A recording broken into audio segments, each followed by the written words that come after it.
Karena dianggap hampir membunuh Baginda, maka Abu Nawas mendapat celaka.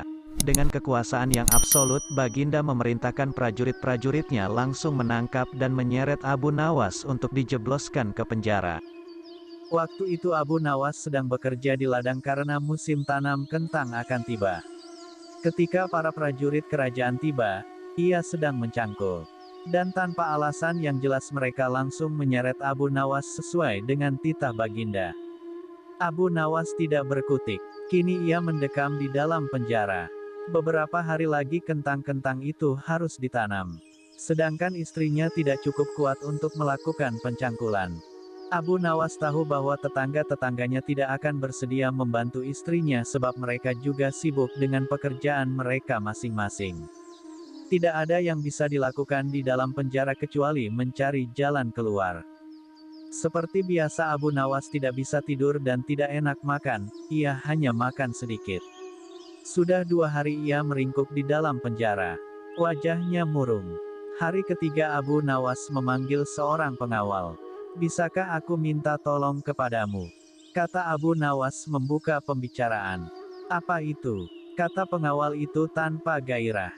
"Aku ingin pinjam pensil dan selembar kertas.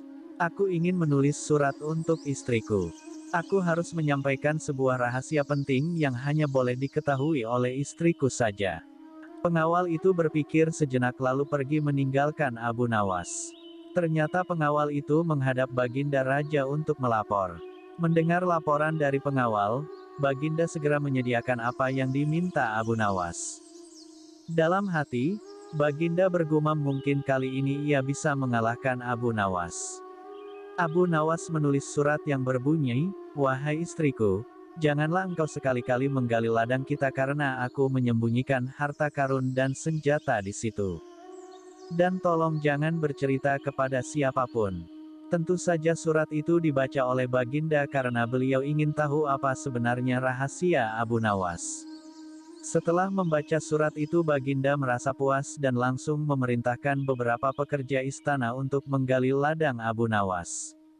Dengan peralatan yang dibutuhkan mereka berangkat dan langsung menggali ladang Abu Nawas. Istri Abu Nawas merasa heran. Mungkinkah suaminya minta tolong pada mereka? Pertanyaan itu tidak terjawab karena mereka kembali ke istana tanpa pamit. Mereka hanya menyerahkan surat Abu Nawas kepadanya. 5 hari kemudian Abu Nawas menerima surat dari istrinya. Surat itu berbunyi, "Mungkin suratmu dibaca sebelum diserahkan kepadaku. Karena beberapa pekerja istana datang ke sini 2 hari yang lalu, mereka menggali seluruh ladang kita. Lalu apa yang harus kukerjakan sekarang?" Rupanya istrinya Abu Nawas belum mengerti muslihat suaminya.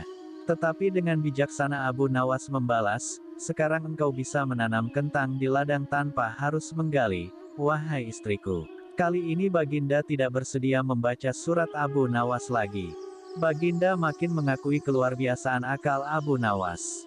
Bahkan di dalam penjara pun Abu Nawas masih bisa melakukan pencangkulan. Abu Nawas masih mengeram di penjara. Namun begitu Abu Nawas masih bisa menyelesaikan pekerjaannya dengan memakai tangan orang lain, Baginda berpikir. Sejenak kemudian beliau segera memerintahkan sipir penjara untuk membebaskan Abu Nawas. Baginda Raja tidak ingin menanggung resiko yang lebih buruk. Karena akal Abu Nawas tidak bisa ditebak.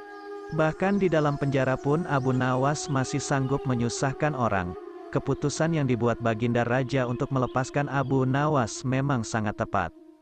Karena bila sampai Abu Nawas bertambah sakit hati maka tidak mustahil kesusahan yang akan ditimbulkan akan semakin gawat. Kini hidung Abu Nawas sudah bisa menghisap udara kebebasan di luar. Istri Abu Nawas menyambut gembira kedatangan suami yang selama ini sangat dirindukan. Abu Nawas juga riang, apalagi melihat tanaman kentangnya akan membuahkan hasil yang bisa dipetik dalam waktu dekat. Abu Nawas memang girang bukan kepalang tetapi ia juga merasa gundah. Bagaimana Abu Nawas tidak merasa gundah gulana sebab Baginda sudah tidak lagi memakai perangkap untuk memenjarakan dirinya. Tetapi Baginda Raja langsung memenjarakannya. Maka tidak mustahil bila suatu ketika nanti Baginda langsung menjatuhkan hukuman pancung. Abu Nawas yakin bahwa saat ini Baginda pasti sedang merencanakan sesuatu. Abu Nawas menyiapkan payung untuk menyambut hujan yang akan diciptakan Baginda Raja. Pada hari itu Abu Nawas mengumumkan dirinya sebagai ahli nujum atau tukang ramal nasib. Sejak membuka praktek ramal-meramal nasib, Abu Nawas sering mendapat panggilan dari orang-orang terkenal. Kini Abu Nawas tidak saja dikenal sebagai orang yang handal dalam menciptakan gelak tawa tetapi juga sebagai ahli ramal yang jitu. Mendengar Abu Nawas mendadak menjadi ahli ramal maka Baginda Raja Harun al-Rasyid merasa khawatir. Baginda curiga jangan-jangan Abu Nawas bisa membahayakan kerajaan. Maka tanpa pikir panjang Abu Nawas ditangkap. Abu Nawas sejak semula yakin Baginda Raja kali ini berniat akan menghabisi riwayatnya. Tetapi Abu Nawas tidak begitu merasa gentar. Mungkin Abu Nawas sudah mempersiapkan tameng. Setelah beberapa hari meringkuk di dalam penjara, Abu Nawas digiring menuju tempat kematian. Tukang penggal kepala sudah menunggu dengan pedang yang baru diasah. Abu Nawas menghampiri tempat penjagalan dengan amat tenang. Baginda merasa kagum terhadap ketegaran Abu Nawas. Tetapi Baginda juga bertanya-tanya dalam hati mengapa Abu Nawas begitu tabah menghadapi detik-detik terakhir hidupnya.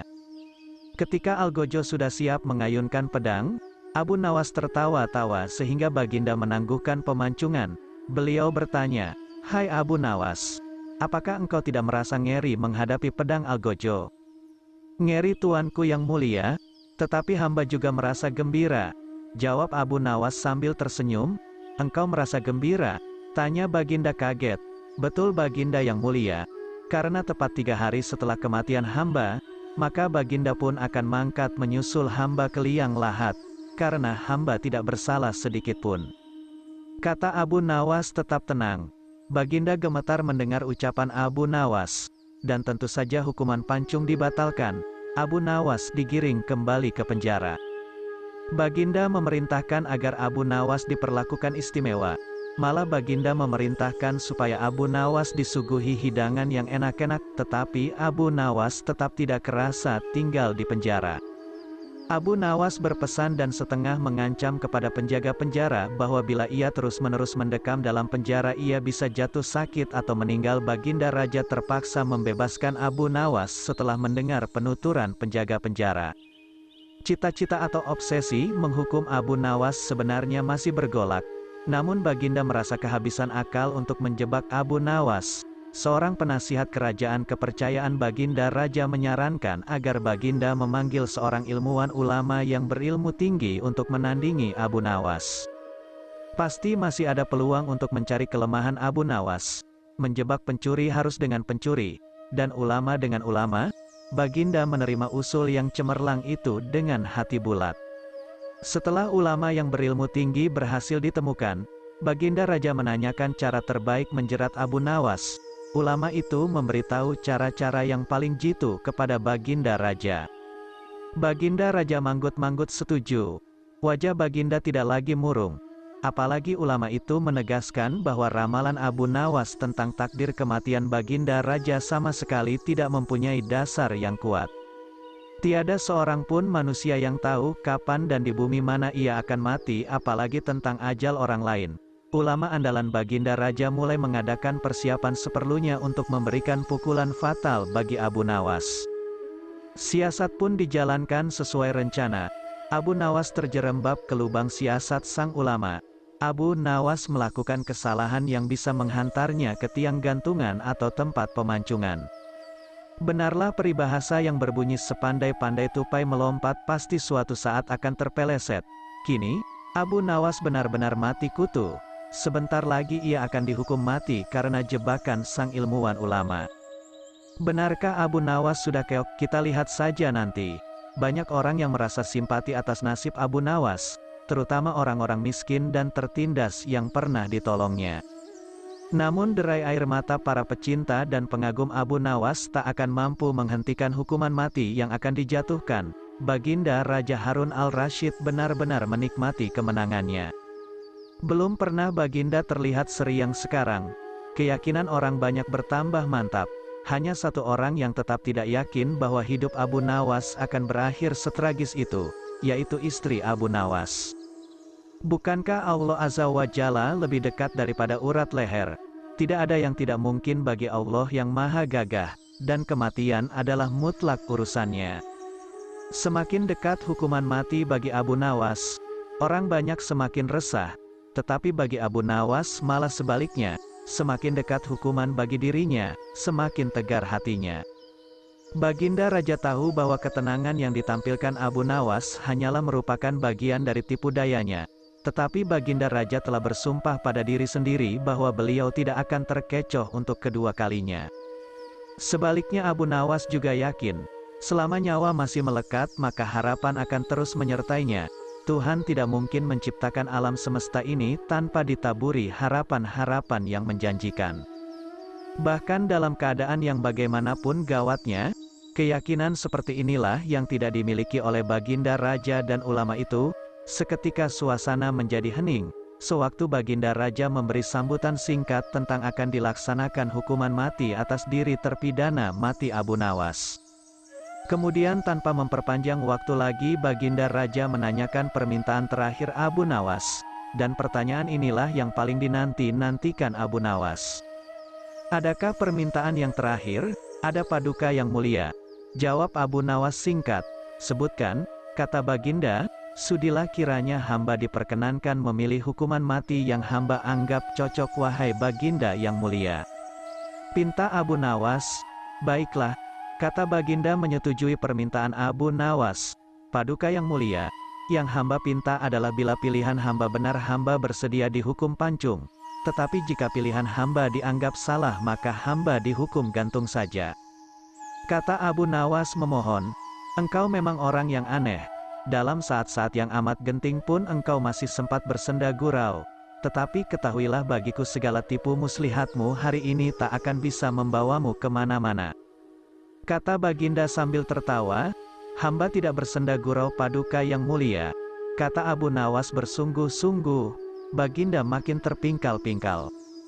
Belum selesai Baginda Raja tertawa-tawa, Abu Nawas berteriak dengan nyaring, hamba minta dihukum pancung. Semua yang hadir kaget, orang banyak belum mengerti mengapa Abu Nawas membuat keputusan begitu. Tetapi kecerdasan otak Baginda Raja menangkap sesuatu yang lain, sehingga tawa Baginda yang semula berderai-derai mendadak terhenti.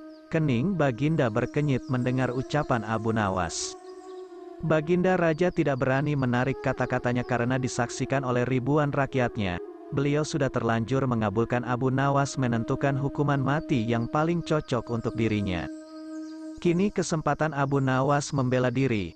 Baginda yang mulia, hamba tadi mengatakan bahwa hamba akan dihukum pancung. Kalau pilihan hamba benar maka hamba dihukum gantung. Tetapi di manakah letak kesalahan pilihan hamba sehingga hamba harus dihukum gantung?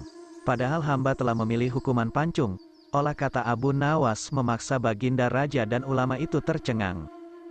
Benar-benar luar biasa otak Abu Nawas ini. Rasanya tidak ada lagi manusia pintar selain Abu Nawas di negeri Baghdad ini. Abu Nawas, aku mengampunimu. Tapi sekarang jawablah pertanyaanku ini. Berapa banyakkah bintang di langit? Oh, gampang sekali tuanku. Iya, tapi berapa? 100 juta, 100 miliar, tanya Baginda. Bukan tuanku, cuma sebanyak pasir di pantai. Kau ini, bagaimana bisa orang menghitung pasir di pantai? Bagaimana pula orang bisa menghitung bintang di langit? Hahaha. Kau memang penggeli hati. Kau adalah pelipur laraku. Abu Nawas, mulai sekarang jangan segan-segan, sering-seringlah datang ke istanaku. Aku ingin selalu mendengar lelucon-leluconmu yang baru. Siap Baginda.